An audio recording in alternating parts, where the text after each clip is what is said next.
اعوذ باللہ من الشیطان الرجیم، بسم اللہ الرحمن الرحیم۔ السلام علیکم۔ آج ہم 12واں پارہ اسٹارٹ کرتے ہیں اور اس کا مختصر خلاصہ سمجھنے کی کوشش کرتے ہیں۔ 12ویں پارے میں سورہ ہود مکمل شامل ہے جس کے 10 رکوع ہیں۔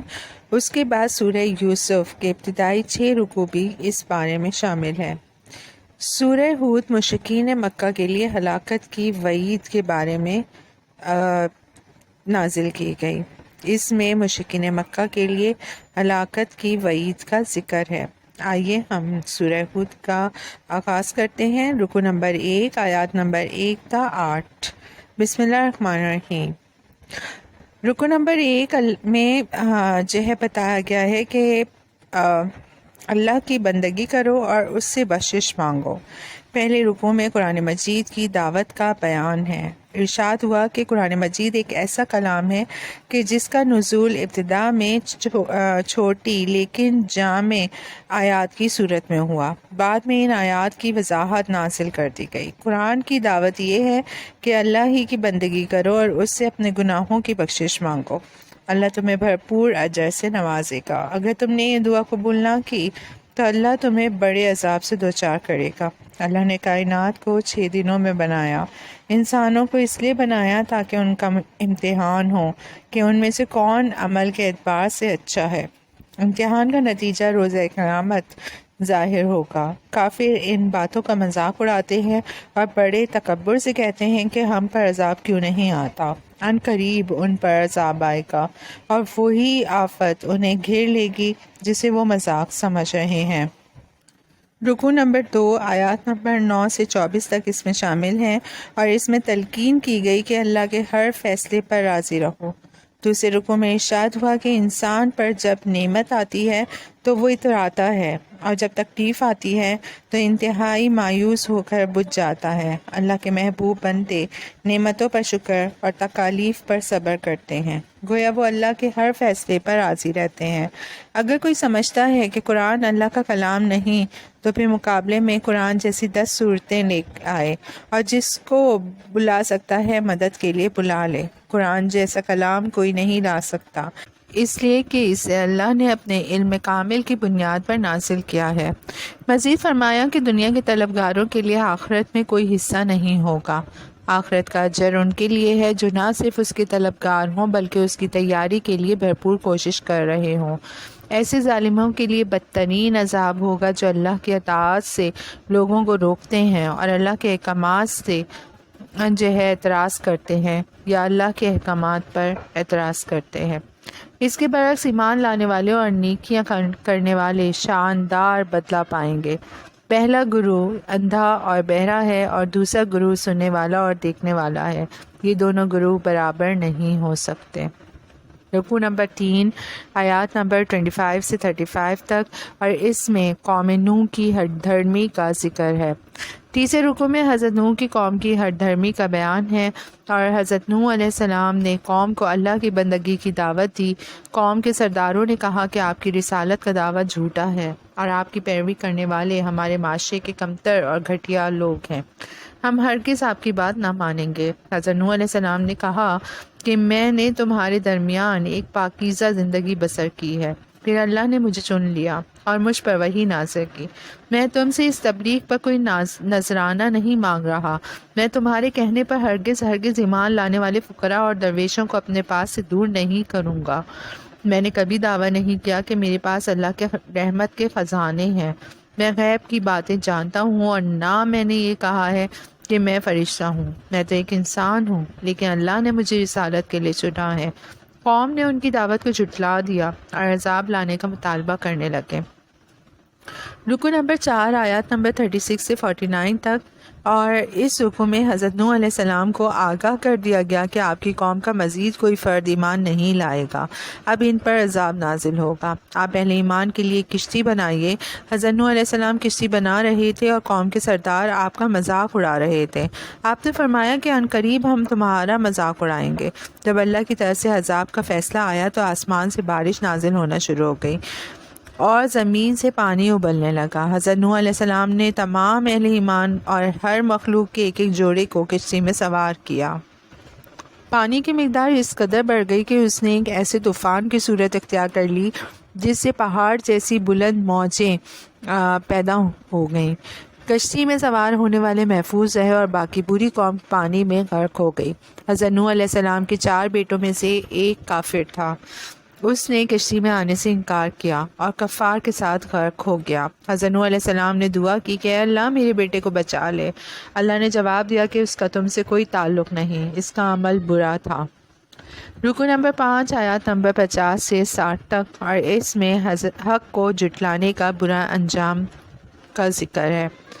5ویں رکو میں قوم عاد کا ذکر ہے۔ حضرت ہود علیہ السلام نے قوم کو اللہ کی بندگی اور اس سے بخشش مانگنے کی دعوت دی، ساتھ ہی بشارت سنا دی کہ اگر تم نے میری بات مان لی تو اللہ تم پر رحمتوں کی بارش برسائے گا اور تمہاری قوت میں اضافہ فرما دے گا۔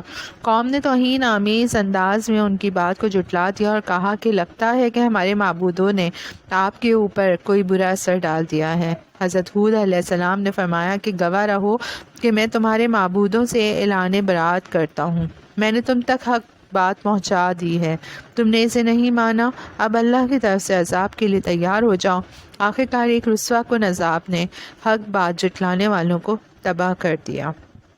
رکو نمبر 6 آیات نمبر 61 سے 68 تک، اس رکو میں قوم سمود کی بربادی کی داستان ہے۔ حضرت صالح علیہ السلام نے اس قوم کو توحید کی دعوت دی، لیکن قوم نے آباء و اجداد کے من گھڑت معبودوں کو چھوڑنے سے انکار کر دیا۔ اللہ نے اپنی قدرت کی نشانی کے طور پر اس قوم کے سامنے ایک اونٹنی پہاڑ سے برآمد کی اور انہیں خبردار کیا کہ اس اونٹنی کو بری نیت سے ہاتھ نہ لگانا۔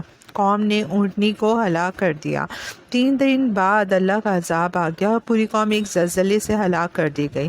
اللہ نے حضرت صالح اور اہل ایمان کو محفوظ رکھا۔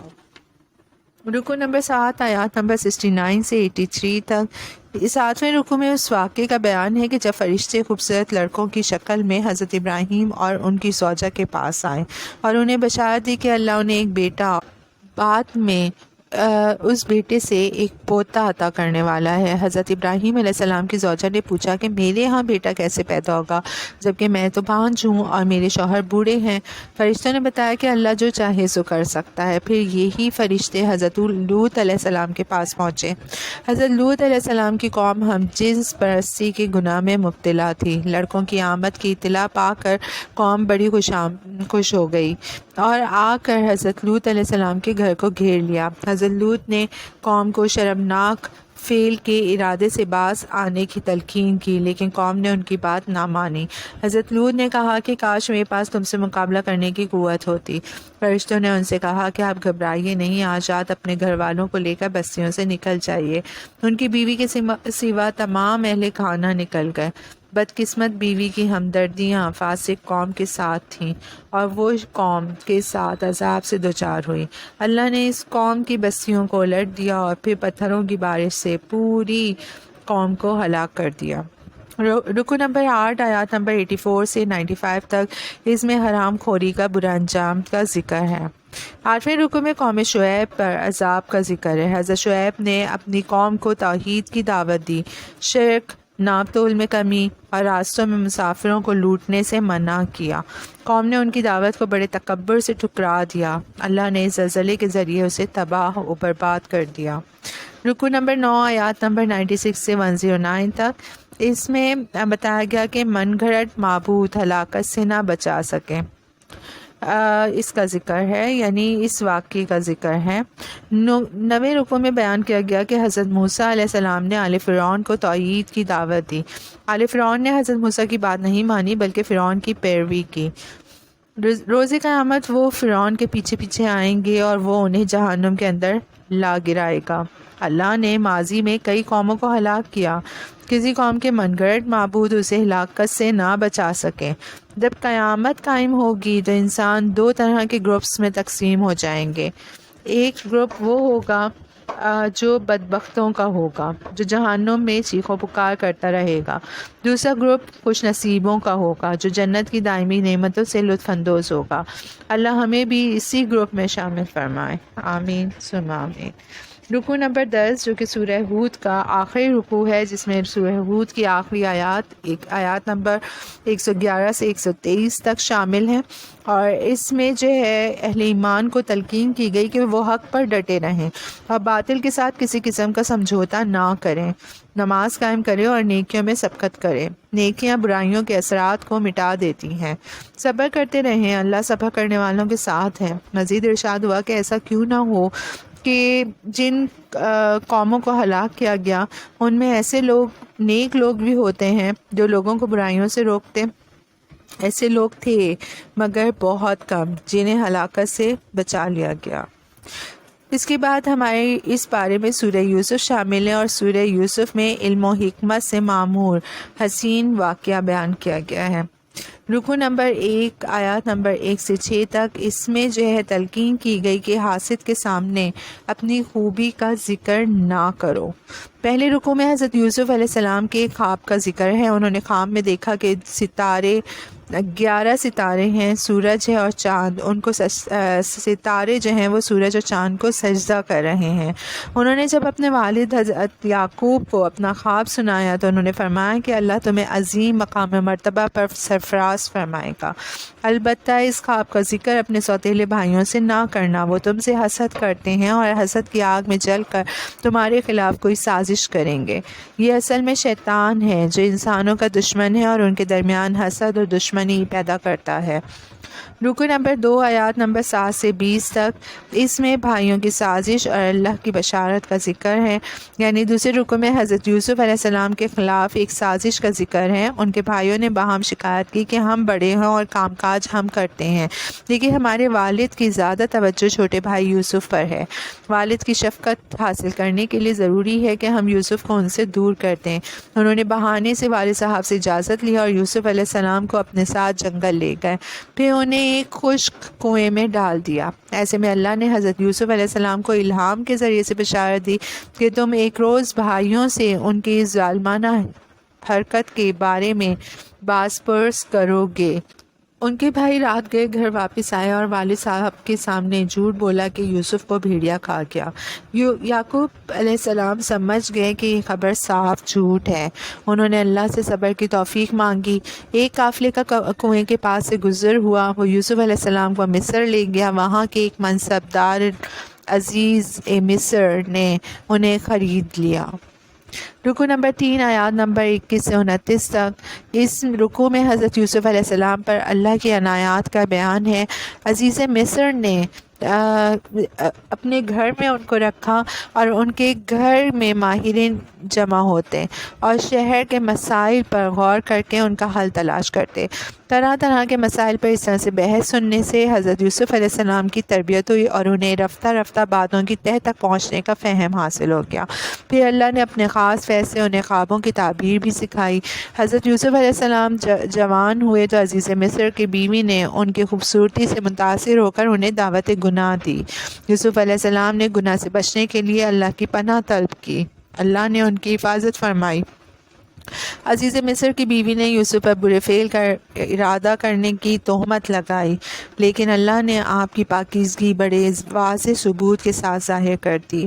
رکوع نمبر 4 آیات نمبر 30 سے 35 تک، اور چوتھے رکوع میں بیان کیا گیا کہ مصر میں بڑے افسران کی بیگمات نے حیرت کا اظہار کیا کہ عزیز مصر کی بیوی اپنے غلام پر فدا ہو گئی ہیں۔ عزیز مصر کی بیوی کو جب اس کا علم ہوا تو اس نے ان بیگمات کو گھر پر مدعو کیا، ان کے سامنے پھل رکھے اور انہیں چھریاں دیں تاکہ پھل کاٹ کاٹ کر کھائیں۔ تب یوسف علیہ السلام کو ان کے سامنے سے گزرنے کے لیے کہا۔ جیسے ہی بیگمات نے یوسف کو دیکھا تو پکار اٹھیں کہ ارے یہ تو کوئی فرشتہ ہے۔ انہوں نے جان بوجھ کر اپنے ہاتھ کاٹ لیے تاکہ یوسف علیہ السلام ان کی طرف متوجہ ہوں۔ یوسف علیہ السلام نے دعا کی کہ اے اللہ، یہ سب مجھے گناہ کی طرف مائل کر رہی ہیں، اگر تو نے میری حفاظت نہ کی تو میں تو ان کی طرف مائل ہو کر ناکام ہو جاؤں گا۔ اللہ نے ان کی دعا قبول فرما لی۔ جب افسران شہر نے محسوس کیا کہ ہماری عورتیں یوسف پر فدا ہیں تو انہیں قابو کرنے کے بجائے حضرت یوسف علیہ السلام کو قید خانے میں ڈال دیا۔ رکو نمبر 5 آیات نمبر 36 سے 42 تک، اور اس رکو میں دو نوجوان قیدیوں کے سچے خوابوں کا ذکر ہے۔ ان میں سے ایک ساقی تھا جو بادشاہ کو شراب پلانے کی خدمات انجام دیتا تھا، اور دوسرا شاہی باورچی تھا۔ الزام تھا کہ ان دونوں میں سے کسی ایک نے بادشاہ کو زہر دینے کی کوشش کی ہے۔ پہلے نے خواب دیکھا کہ وہ انگور نچوڑ کر شراب بنا رہا ہے، اور دوسرے نے دیکھا کہ ان کے سر پر روٹیوں کا ایک برتن ہے جس میں سے پرندے کھانا کھا رہے ہیں۔ انہوں نے یوسف سے درخواست کی کہ ہمیں خوابوں کی تعبیر بتائیے۔ آپ نے فرمایا کہ مجھے خوابوں کی تعبیر کا علم اللہ نے سکھایا ہے۔ میں اللہ کے ساتھ کسی کو شریک نہیں ٹھہراتا اور آخرت پر ایمان رکھتا ہوں۔ توحید کا عقیدہ تمام انسانوں کے لیے بہت بڑی نعمت ہے۔ یہ عقیدہ در در پر سرجھکانے، اسباب کے خوف اور دوسروں کی خوشامد اور چاپلوسی کی ذلت سے بچاتا ہے۔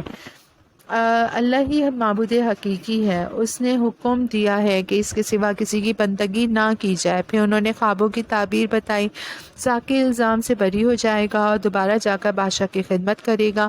باورچی پر الزام ثابت ہوگا، اسے سلیب پر لٹکایا جائے گا اور پرندے اس کے سر میں سے مغز نوچ نوچ کر کھائیں گے۔ یوسف علیہ السلام نے ساقی سے کہا کہ بادشاہ سے میرا ذکر کرنا کہ مجھے بے قصور قید میں ڈال دیا گیا ہے۔ ساقی بادشاہ کے سامنے آپ کا ذکر کرنا بھول گیا۔ رکو نمبر 6 جو اس پارے کا آخری رکو ہے۔ رکو نمبر 6 آیات نمبر 43 سے 49 تک، اور اس میں جو ہے بادشاہ کا خواب مذکور ہے۔ بادشاہ نے دیکھا کہ 7 موٹی گائیں ہیں جنہیں 7 دبلی گائیں کھا جاتی ہیں۔ اناج کی 7 پھلیاں سبز ہیں اور 7 خشک ہیں۔ بادشاہ کے دربار میں موجود کوئی بھی سردار اس خواب کی تعبیر نہ بتا سکا۔ ساقی بادشاہ کی اجازت سے حضرت یوسف علیہ السلام کے پاس خواب کی تعبیر پوچھنے کے لیے آیا۔ حضرت یوسف علیہ السلام نے اعلیٰ ظرفی کا مظاہرہ کرتے ہوئے ساقی سے کوئی شکایت نہیں کی کہ تم نے میرے بلا قصور قید ہونے کے بارے میں بادشاہ کو کیوں نہیں بتایا۔ خواب کی تعبیر یہ بتائی گئی کہ 7 سال خوشحالی لے آئیں گے اور جس میں کثرت سے پیداوار ہوگی۔ ان سالوں میں اناج کے دانے پھلیوں سے صرف اس قدر نکالے جائیں جو خوراک کے لیے ضروری ہوں۔ اس کے بعد 7 سال خشک سالی کے آئیں گے۔ اب پھلیوں میں محفوظ دانے استعمال کر لیے جائیں، البتہ کچھ چھوڑ دیے جائیں تاکہ آئندہ بیج کے لیے استعمال کیے جا سکیں۔ پھر 1 سال ایسا آئے گا جس میں خوب بارش ہوگی اور بڑی عمدہ پیداوار ہوگی۔ گویا حضرت یوسف علیہ السلام نے مسئلہ بھی بتا دیا اور مسئلے کا حل بھی تجویز فرما دیا۔ اس طرح یہاں پہ پارہ نمبر 12 اختتام ہوتا ہے اس کا، اور سورہ یوسف کی اس میں 6 رکوع جو ہیں وہ بیان کیے گئے ہیں، اور آئی ہوپ کہ آپ لوگوں کو بہت آسانی سے جو ہے سمجھ آئے ہوں گے۔ انشاءاللہ تعالی ہم نیکسٹ ٹائم 13واں پارے کا خلاصہ سمجھنے کی کوشش کریں گے۔ آپ لوگوں کو اللہ سمجھنے کی اور مجھے سمجھنے اور سمجھانے کی توفیق عطا فرمائے، اور ہم لوگوں کو نیکیوں کی طرف راغب فرمائے۔ آمین ثم آمین۔ شکریہ۔